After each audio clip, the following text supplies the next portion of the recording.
27ویں آئینی ترمیم کو جب پیش کرنے کا موقع ہوا، وزیر اعظم نے شامل کیا ایجنڈے پہ، سارے کیبنٹ کے وزراء نے یونی ووکل ہو کر انہوں نے جو اس کو ایکسیپٹ کیا. 2 دن تک اس پر بحث چلی ہے اسٹینڈنگ کمیٹی میں، ہر کوئی اس کی حمایت کر رہا ہے سوائے پیپلز پارٹی. ہماری آئینی ترمیم صرف کراچی تک محدود نہیں، اندرون شہر کے لیے بھی اختیارات چاہتے ہیں.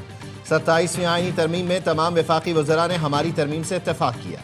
وزیر صحت مصطفیٰ کمال کا کہنا ہے وزیر اعظم نے 27ویں آئینی ترمیم کے موقع پر وعدے کی تکمیل کی یقین دہانی کروائی. 26ویں آئینی ترمیم میں بھی یہی مطالبہ رکھا مگر پیپلز پارٹی راضی نہیں ہوئی.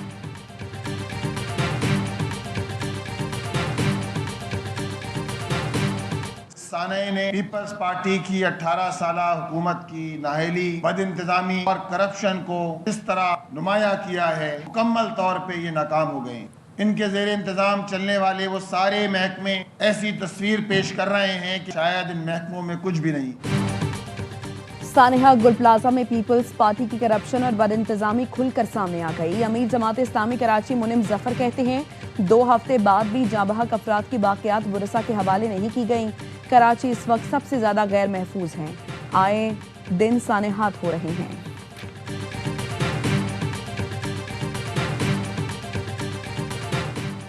کم بجٹ میں لیاری کا مثبت چہرہ دکھانے کے لیے فلم بنائی.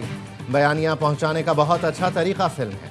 بدقسمتی سے ہم نے فلم اور ڈرامہ انڈسٹری کو ہمیشہ نظر انداز کیا ہے. وزیر اطلاعات شرجیل انعام میمن کہتے ہیں پاکستان نے جنگیں لڑی ہیں، ملکی قربانیوں پر بننے والی فلمیں مثبت عکاسی کریں گی. ہمارے پروجیکٹس بھارت میں بھی دیکھے جاتے ہیں. بھارتی فنکار یہاں کام کرنا چاہتے ہیں. مارکہ حق کے دوران پاکستان نے بھارت کو عبرتناک شکست دی. بھارت ہار کے بعد بھی جنگ جیتنے والی فلمز بنا رہا ہے.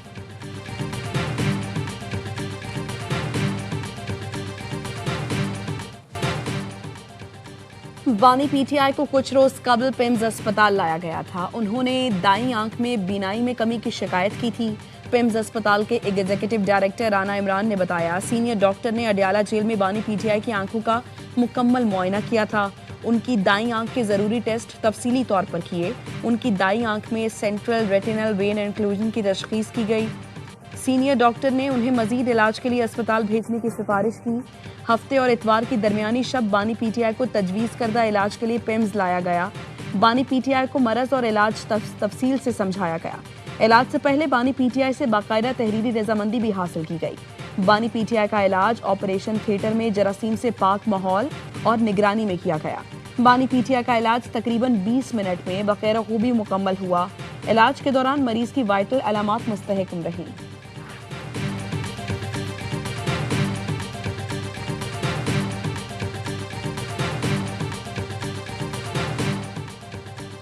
پاکستان T20 ورلڈ کپ کھیلے گا یا نہیں؟ فیصلے سے پہلے T20 ورلڈ کپ کے لیے قومی ٹیم کی کٹ کی آج ہونے والی رونمائی منسوخ کر دی گئی. آسٹریلیا کے ساتھ دوسرے T20 کے ٹاس کے بعد پاکستان کی ورلڈ کپ کٹ کی رونمائی ہونا تھی. ذرائع کا کہنا ہے کٹ کی رونمائی ناگزیر وجوہات کی بنیاد پر منسوخ کی گئی. پاکستان کی ورلڈ کپ میں شرکت کا فیصلہ پیر تک ہونے کا امکان ہے. ICC T20 ورلڈ کپ سے پہلے آسٹریلیا کو بھی دھچکا. فاسٹ بالر پیٹ کمنز انفٹ ہو کر میگا ایونٹ سے باہر ہو گئے. کمنز کی جگہ بین ڈواشس کو اسکواڈ میں شامل کر لیا گیا.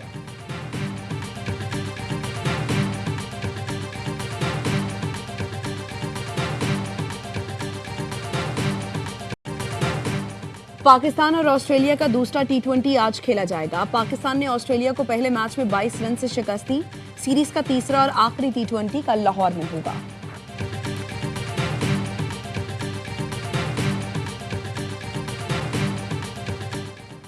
صدر مملکت آصف علی زرداری نے سینٹ کا اجلاس طلب کر لیا.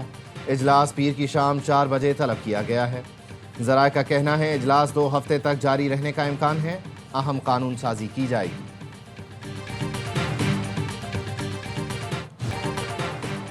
وفاقی وزیر داخلہ محسن نقوی کا ڈیفنس کراچی میں نادرہ سینٹر کا دورہ. دستاویزات بنوانے کے لیے آئے شہریوں سے ملاقات. شہریوں نے طویل انتظار کی شکایت کی. محسن نقوی کا کہنا تھا نظام بہتر کیا جا رہا ہے. تاخیر کا مسئلہ مستقل بنیادوں پر حل کریں گے. شکایات کا ازالہ کیا جائے گا.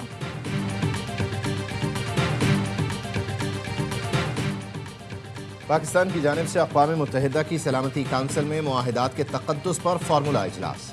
ترجمان دفتر خارجہ کا کہنا ہے پاکستانی مندوب عاصم افتخار نے کہا بھارت کی جانب سے سندھ طاس معاہدہ معطل کرنا عالمی قانون کی سنگین خلاف ورزی ہے۔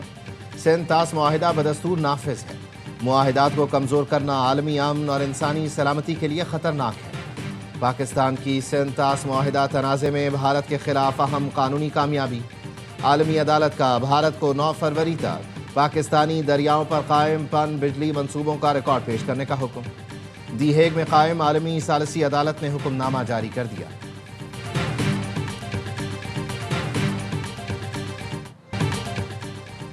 D G I S P R کی یونیورسٹی آف گوادر میں اساتذہ اور طلباء کے ساتھ خصوصی نشست۔ لیفٹیننٹ جنرل احمد شریف چودھری نے سوشل میڈیا پر ریاست مخالف پروپیگنڈے کے حوالے سے طلباء کو آگاہی فراہم کی۔ قومی اور علاقائی صورتحال کے حوالے سے مفصل گفتگو کی۔ طلباء نے ہر مشکل گھڑی میں قوم کے ساتھ کھڑے رہنے پر پاک فوج کے عزم کو خراج تحسین پیش کیا۔ کہا پاک فوج نے ہمیشہ ریاست، آئین اور قومی وقار کا دفاع کیا ہے۔ D G I S P R نے ہمارے ذہنوں میں موجود ابہام کو شواہد کے ساتھ دور کیا۔ ملاقات بہت معلوماتی رہی۔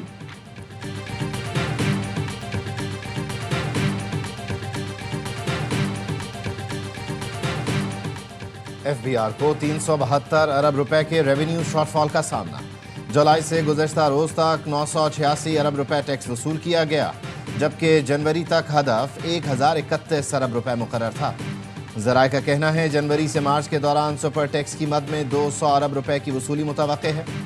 ذرائع ایف بی آر کا کہنا ہے سیلز ٹیکس کا ہدف 387 ارب روپے تھا، کلیکشن 352 ارب روپے رہی۔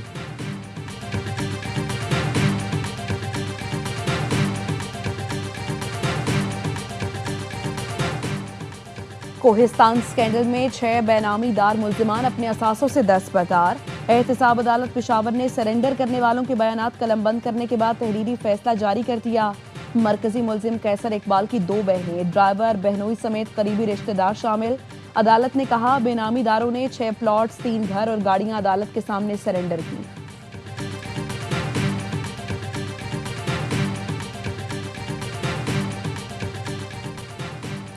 سرنڈر پالیسی کے تحت 12 ڈاکوؤں نے سکھر میں ہتھیار ڈال دیے۔ وزیر داخلہ سے انزیال انجار کہتے ہیں جرائم پیشہ عناصر کے لیے واضح پیغام ہے، قانون کی گرفت سے بچنا ممکن نہیں۔ ہتھیار ڈالنے والوں کے خلاف قانون کے مطابق کارروائی کی جائے گی۔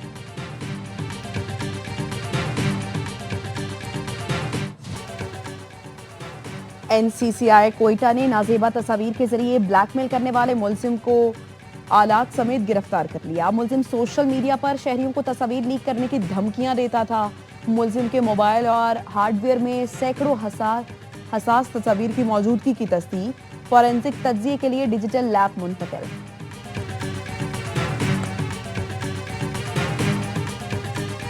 Honestly, to the best of my ability and faithfully in accordance with the Constitution of the Islamic Republic of Pakistan and the law.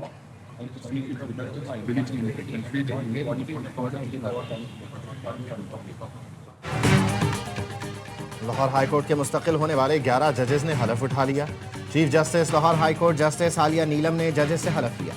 Justice Hasan Nawaz Makhdoom, justice Malik Waqar Haider, justice Sardar Ali Akbar اور جسٹس احسن رضا کاظمی شامل۔ Justice Malik Javed Iqbal, justice Muhammad Jawad, justice Khalid Ishaq, justice Malik Awais Khalid, justice Sultan Mahmood, justice Tanveer Ahmed Sheikh اور justice ابہر گل خان نے بھی حلف اٹھایا۔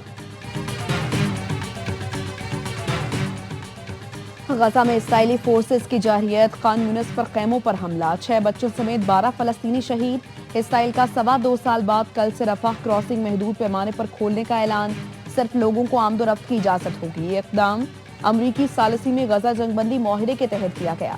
Rafah crossing کھلنے کے باوجود امدادی یا تجارتی سامان کی ترسیل کی اجازت نہیں ہوگی۔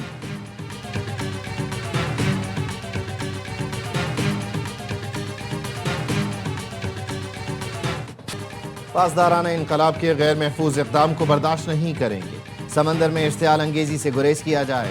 امریکی سینٹرل کمانڈ نے ایران کو آبنائے ہرمز میں مشقوں سے متعلق خبردار کر دیا۔ بیان میں کہا ایران آبنائے ہرمز میں بحری مشق محفوظ اور پیشہ ورانہ انداز میں انجام دے، بین الاقوامی بحری ٹریفک کی آزادی کو لاحق غیر ضروری خطرات سے گریز کرے۔ ایران کے پاسداران انقلاب نے اتوار سے مشقیں شروع کرنے کا اعلان کیا ہے۔ امریکی صدر ڈونلڈ ٹرمپ کہتے ہیں ایران فوجی کارروائی کا سامنا کرنے کے بجائے معاہدہ کرنا چاہتا ہے۔ امید ہے ایران کے ساتھ ہمارا معاہدہ ہو جائے گا، اگر معاہدہ نہیں ہوتا تو دیکھیں گے کیا ہوتا ہے۔ صرف ایران ہی یقینی طور پر جانتا ہے اسے معاہدہ کرنے کے لیے کیا ڈیڈ لائن دی ہے۔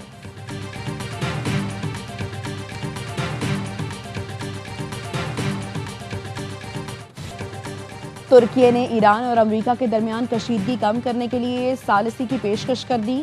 ترک صدر نے ایرانی ہم منصب سے فون پر خطے میں بڑھتی کشیدگی پر بات کی۔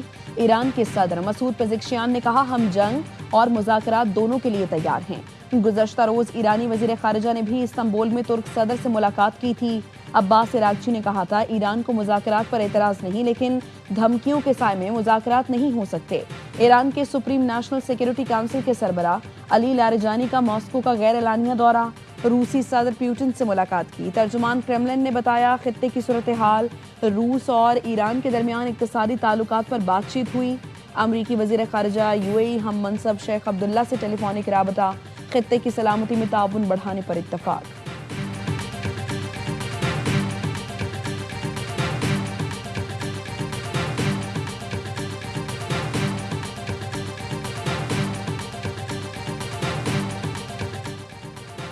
امریکہ نے سعودیہ اور اسرائیل کو اربوں ڈالر کے ہتھیار فروخت کرنے کی منظوری دے دی۔ اسرائیل کو 6.5 ارب اور سعودی عرب کو 9 ارب ڈالر کے ہتھیار فروخت کیے جائیں گے۔ بلومبرگ کے مطابق سعودیہ کو 730 جدید میزائلز اور آلات فراہم کیے جائیں گے۔ امریکہ اسرائیل کو 6.5 ارب ڈالر کے ہتھیار فروخت کرے گا۔ 3.8 ارب ڈالر کے اپاچی ہیلی کاپٹرز اور 1.9 ارب ڈالر کی لائٹ وہیکلز شامل ہیں۔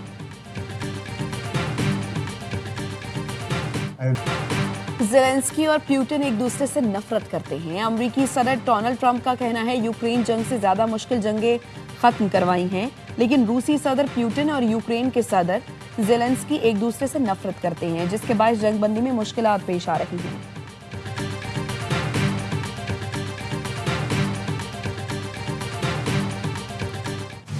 امریکی محکمہ انصاف نے ایپسٹین اسکینڈل سے متعلق مزید دستاویزات جاری کر دیں۔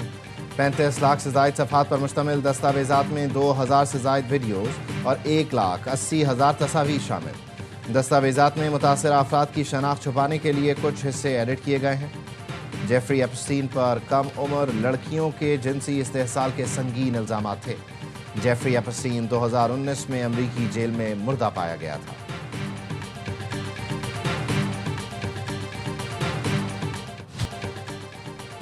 سونے اور چاندی کی قیمت میں مزید کمی، فی تولہ سونا 25,500 روپے کمی کے ساتھ 5,11,862 روپے کا ہو گیا۔ عالمی صرافہ بازار میں فی اونس سونا $255 کم ہو کر $4,895 فی اونس ہو گیا۔ پاکستان میں فی تولہ چاندی 2,063 روپے کم ہو کر 9,006 روپے کی ہو گئی۔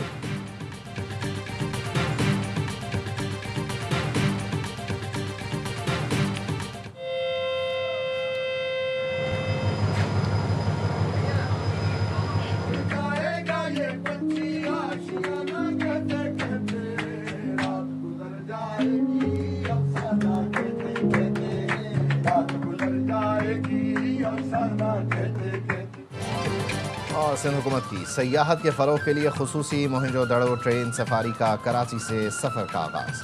سیاحت سے محبت کرنے والے 100 سے زائد افراد سوار۔